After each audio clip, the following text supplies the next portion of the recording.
होली के त्योहार पर जीजा अपनी साली से कहता है कि ऐसा करो कि इस बार होली हमारे घर पर आकर मनाओ, क्योंकि तुम्हारी वैसे भी कोई है नहीं और मैं चाहता हूँ कि तुम्हारी बहन भी यहीं पर है, तो हम लोग सब लोग मिल करके होली मनाएंगे।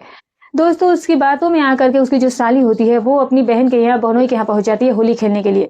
और फिर होली का दिन होता है, सारे लोग सुबह से ही रंग गुलाल में सने हुए थे। जीजा की जो नजर थी वो अपनी साली के ही ऊपर थी। वो किसी ना किसी तरीके से उसे रंग में लथेड़ना चाहता था। वो एक बाल्टी में रंग वगैरह घोलता है और फिर उसके ऊपर वो रंग डालना शुरू कर देता है। दोस्तों, रंग डालता तो है लेकिन वो पूरी तरीके से भीग नहीं पाती है।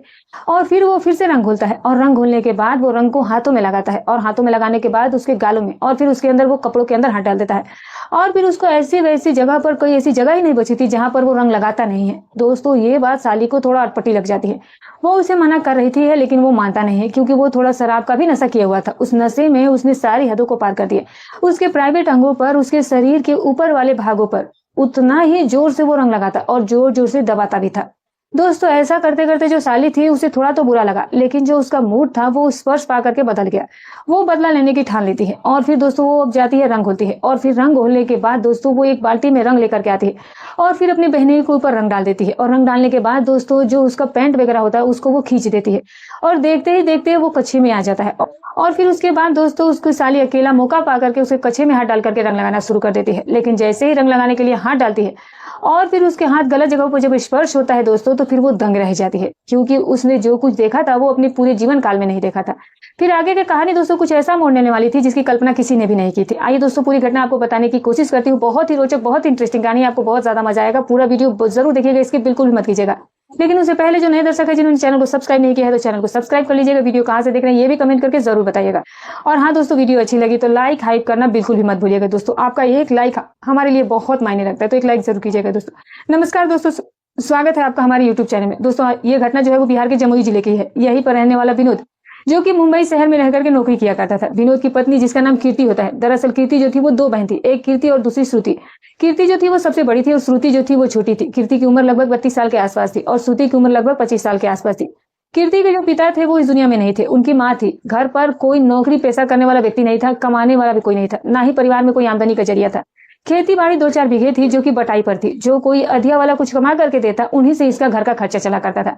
लेकिन दोस्तों, जो विनोद होता है उसके ससुराल में कोई ना होने की वजह से दूसरी चीज, कुछ 2-4 बीघे जो जमीन थी उसमें कुछ हिस्सा जो था वो उसको मिला था, और जिसकी वजह से वो अपने ससुराल में अपनी सास की और अपनी साली श्रुति की देखरेख किया करता था। उसे खर्चे वगैरह भी दिया करता था। वो एक मुखिया की तरह उस परिवार को हमेशा ही उसके लिए खड़ा रहता था, चाहे त्योहार हो, फिर चाहे कोई ऐसा कोई साधारण सा ही क्यों दिन ना हो। हर महीने अपनी सैलरी से वो कुछ न कुछ पैसे जो है वो श्रुति और अपनी सास के लिए भेजा करता था। दोस्तों, परिवार में सब कुछ बहुत अच्छा चल रहा होता है। श्रुति की पढ़ाई का भी खर्चा जो था वो विनोद ही उठा रहा था। श्रुति की पढ़ाई लगभग कंप्लीट हो चुकी थी। अब उसकी उम्र जो थी वो शादी के लिए हो चली थी। लड़का देखा जा रहा था लेकिन कोई लड़का फिलहाल तक पसंद नहीं आया था। दूसरी चीज, इस महंगाई में इतना दहेज, जहां भी शादी के लिए चर्चा होती तो हर व्यक्ति यही कहता था कि दहेज चाहिए, और दहेज देने के लिए उसके पास पैसे थे नहीं, क्योंकि विनोद के ऊपर इतनी जिम्मेदारी थी कि उसने कुछ भी पैसे जमा नहीं किए थे। और दोस्तों, देखते ही देखते होली का त्योहार आ जाता है और विनोद जो है वो मुंबई से घर आता है। अपनी पत्नी कृति के साथ वो अपने परिवार में खुशी से होली मनाने वाला था। दोस्तों, कृति से एक दिन विनोद जो कहता है कि श्रुति पर होली पर बुला लेना सही रहेगा क्या? तो कृति कहती है कि बुला लो, वैसे भी तो घर पर वो अकेली है, वैसे भी अकेले रह करके किससे होली खेलेगी। आजकल तो तुम जानते ही हो कि होली के त्योहार पर लड़के आते हैं, रंग कम लगाते हैं, बल्कि रंग के ही बहाने वो इधर उधर छूने लगते हैं और ये चीजें गलत हरकतें करना शुरू कर देते हैं। दोस्तों, ये सुनकर के जो विनोद था वो हंसने लगता है। वो मजाकिया तौर पर अपनी पत्नी से कहता है कि तो क्या हुआ, उसकी उम्र हो गई है इन सब चीजों की, अब नहीं करेंगे तो कब करेंगे। वो मजाक में बातें कर रहा था और ये बातें कहते हुए हंसने लगता है। तो कृति मुस्कुराते हुए उसकी बात को टाल देती है और कहती है कि जब देखो तो तुम मेरी बहन को लेकर के मजाक ही करते रहते हो, मुझे तो लगता है कि तुम्हारी नीयत उसको देख करके गंदी हो गई है। तो विनोद कहता है कि नहीं, ऐसी कोई बात नहीं है, फिलहाल मैं श्रुति को फोन करके बात करके पूछता हूँ, देखती हूँ कि क्या कहता है, क्या कहती है। दोस्तों, विनोद जो है वो श्रुति को फोन करता है और कहता है कि इस बार होली हमारे घर पर आकर मनाओ।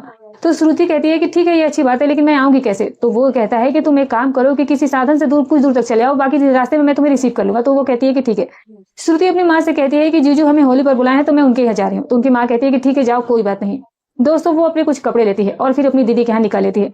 फोन उसके ही हाथ में रहता है। अक्सर विनोद और श्रुति की बात हुआ करती थी फोन पर। वो अपने यहाँ से एक ऑटो पकड़ती है और फिर ऑटो पकड़ कर चल देती है विनोद के घर की तरफ। लगभग 20 किलोमीटर के आसपास उसका घर था। जब घर के वो नजदीक पहुंचती है, कुछ दूर पहुंच जाती है, तो फिर विनोद को फोन करती है और कहती है कि मैं यहाँ पहुंच गई हूँ, मुझे आकर के यहाँ से रिसीव कर लो। दोस्तों, आगे क्योंकि साधन जाने का कोई जुगाड़ नहीं था, सिर्फ कोई अपना व्यक्तिगत साधन हो तो ही वहां से जा सकते हैं। तो विनोद उसे कहता है कि ठीक है, मैं आ रहा हूँ। वहीं पर एक छोटी सी दुकान थी जहाँ पर श्रुति जाकर बैठ जाती है और थोड़ी देर बाद विनोद वहां पहुंचता है और अपनी गाड़ी पर बैठाता है श्रुति को और हंसी मजाक करते हुए दोस्तों वो घर की तरफ निकल लेता है।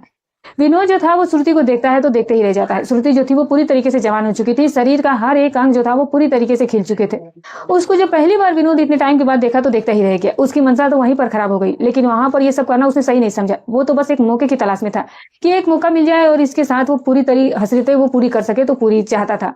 दोस्तों, एक तो रिश्ते में साली और ऊपर से पूरी उसकी जिम्मेदारी भी विनोद ही उठा रहा था। श्रुति और विनोद जो थे वो हंसी मजाक करते हुए घर की तरफ रवाना हो जाते हैं।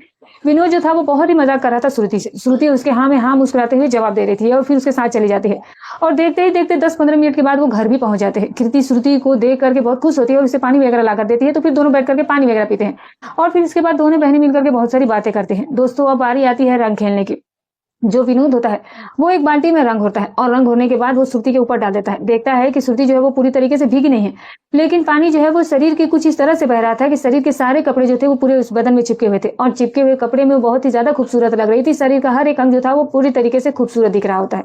वो और जाता है, एक बाल्टी पानी को होता है, फिर रंग डाल करके उसके बाद वहां श्रुति के ऊपर फिर वो सारी बाल्टी के पानी उछाल देता है।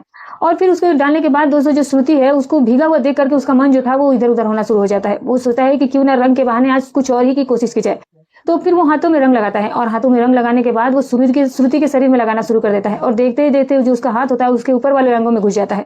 वो रंग लगा रहा था, साथ साथ कुछ अलग हरकतें भी कर रहा था। और फिर उसके बाद दोस्तों अब बात यही नहीं रुकती है, उसका हाथ जो है वो धीरे धीरे फिर बढ़ता जाता है और फिर अचानक हाथ वो नीचे की तरफ डाल देता है और फिर रंग लगाना शुरू कर देता है। ये स्पर्श पा करके कहीं ना कहीं जो श्रुति थी उसके जो अंदर की भावना थी दोस्तों वो भी मचल जाती है। वो अपने आप को कुछ अजीब सही महसूस करने लग जाती है। उसका जो मूड था वो पूरी तरीके से दूसरी तरफ भाग रहा होता है। उसने कभी किसी पुरुष का स्पर्श पाया नहीं था। वो जवान थी, इच्छा भी उसे हर चीज की थी, वो जानती सब कुछ थी, लेकिन कभी उसने कोई गलत कदम नहीं उठाया था। लेकिन जब उसने पहली बार किसी पुरुष का स्पर्श पाया तो फिर दोस्तों उसके जो अंदर की भावना थी वो पूरी तरीके से मचल गई थी। उसके शरीर में गर्माहट जैसी महसूस होना शुरू हो गई थी। दोस्तों उसे लगा कि इसने तो रंग के बहाने अपना काम कर दिया, तो क्यों ना मौका तो आज मेरे भी पास है, आज मैं भी इसी मौके में अपना सारा खेल जो है वो खेल जाती हूँ। दोस्तों श्रुति भी जाती है, बाल्टी में रंग होती है और फिर सीधे ला करके विनोद के ऊपर डाल देती है। विनोद का कपड़ा भी पूरी तरीके से खराब हो जाता है। श्रुति को फिर भी तसल्ली नहीं मिलती है। वो तो बस बदला लेना चाहती थी, जो विनोद ने उसके साथ किया था उसका बदला। तो वो भी हाथ में रंग होती है और फिर उसके मुंह में लगाती है और मुंह में लगाने के बाद दोस्तों वो उसके जो पैंट वगैरह उसने जो पहने रहता है वो सब पूरी तरीके से वो लथाड़ करके खोल देती है। अचानक से वो उसकी निजी अंगों पर हाथ लगा करके रंग लगाना शुरू कर देती है। लेकिन जब उसे पहली बार किसी पुरुष के कुछ अंगों का स्पर्श हुआ तो वो पूरी तरीके से चौंक करके रह गई थी। वो फिर अपने आप को रोक नहीं पाती है और रंग लगा लेते लगाते दोस्तों दोनों का मूड बन जाता है। जो कीर्ति थी वो अंदर घर के अंदर भुजिया वगैरह बनाने मस्त थी। उसे दुनियादारी से कोई मतलब नहीं था कि श्रुति और उसका जो पति है वो क्या बाहर कर रहे हैं, रंग कहाँ खेल रहे हैं। पूरा घर खाली था, आजादी ही आजादी थी। और देखते ही देखते दोनों का मूड जो था वो पूरी तरीके से बदल चुका था। कीर्ति जो थी वो विनोद को उठा लेती है और फिर उठा करके सीधे होकर उसके गले में पड़ जाती है और फिर उसके गले लिपटते ही विनोद को समझने में ये देर नहीं लगती। विनोद समझ जाता है कि कहीं न कहीं ये जो लड़की है ये पूरी तरीके से उन सब चीजों के लिए तैयार हो गई है। अब जो विनोद चाहता था उन चीजों के लिए उसे हरी झंडी मिल गई थी। दोस्तों विनोद जो था वो उस समय अपने आप को रोक नहीं पाता है। वो घर के बाहर एक ऐसी जगह थी जहां पर थोड़ा सुनसान था। वो उस तरफ श्रुति को इशारा करता है और श्रुति को वो उधर लेकर के जाता है और फिर दोस्तों दोनों जो थे वो एक दूसरे के आगोश में खो जाते हैं और बस बाकी था दोनों के बीच में संबंध कायम होना। और देखते ही देखते जैसे ही दोनों के बीच शुरुआत होने वाली थी कि अचानक से दोस्तों जो विनोद होता है वो अपने मानसिक संतुलन पर रोक लगा लेता है और उसे लगता है कि कहीं मैं कुछ गलत तो नहीं करने जा रहा हूँ। वो रुक जाता है और फिर वहां रुकने के बाद वो श्रुति से कहता है कि ये सब कुछ बहुत गलत हो रहा है। जो कुछ हुआ वो एक साली के रिश्ते के साथ से हुआ था, लेकिन जरूरी नहीं है कि इस रिश्ते में हम ये शारीरिक संबंध बनाएं और तभी रिश्ते जो है वो पवित्र रहेंगे। वो कहता है कि जो सब कुछ हुआ वो सही था, लेकिन अब जो कुछ होने जा रहा है ये तो बिल्कुल ही सरासर गलत है, मुझसे ये हो नहीं पाएगा। लेकिन जो श्रुति थी वो पूरी तरीके से बहक चुकी थी। वो कहती है कि वो अभी जो कुछ हो रहा है उसे होने दीजिए और बाकी की बातें हम बाद में सोच लेंगे।